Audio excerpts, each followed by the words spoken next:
Serial जाने अनजाने हम मिले में होने वाला है हाई वोल्टेज ड्रामा। क्योंकि अब राघव पहुंचने वाला है रीत और रोहित को देखने। जहां एक तरफ रीत और राघव के बीच बढ़ती दूरियां बुआ जी के प्लान को सफल बना रही हैं, वहीं बुआ जी ने एक और षड्यंत्र रच दिया है रीत और राघव को हमेशा के लिए अलग करने का। यह उनका हुक्म का इक्का है, जिससे वह रीत और राघव के बीच बहुत ज्यादा दूरियां पैदा करने वाली हैं। तो बुआ जी आखिर करने क्या वाली हैं? चलिए आज के इस एपिसोड में आपको बताते हैं। होता यह है कि जैसे ही रीत और रोहित अपने काम के लिए निकलते हैं, बुआ जी दोनों को पीछे से किडनैप करवा लेती हैं और एक सुनसान जंगल में छोड़वा देती हैं।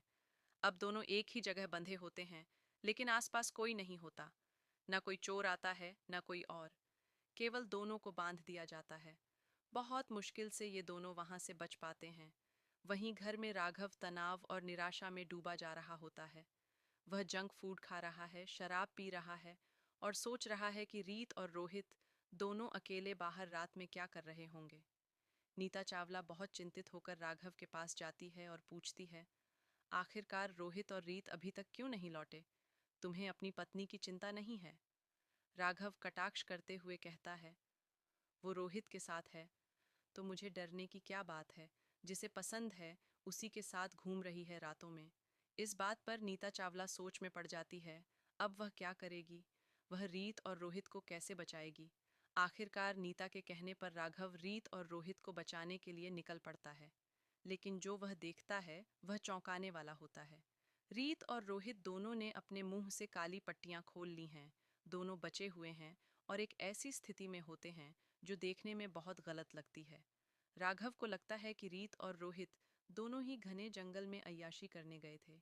लेकिन दोस्तों, अब होने वाला है बड़ा खुलासा। रीत को समझ आने वाला है कि कोई ना कोई तो है जो उसका और राघव का रिश्ता तोड़वाना चाहता है। इसके लिए षड्यंत्र रचा जा रहा है। जानबूझकर एमएमएस बनाया गया, जानबूझकर रोहित को फेक कॉल करके होटल भेजा गया और अब बिना किसी वजह के दोनों को एक जगह बांध दिया गया ताकि राघव को लगे कि उनके बीच कुछ चल रहा है। बुआ जी ने यह सारी बातें सुन ली हैं। अब सवाल यह है, क्या बुआ जी रीत को इस सच्चाई को जानने से रोक पाएंगी? क्या रीत बुआ जी के खिलाफ सबूत जुटा पाएगी? और अगर वह सबूत लेकर भी राघव के पास पहुंची, तो क्या राघव उस पर भरोसा करेगा?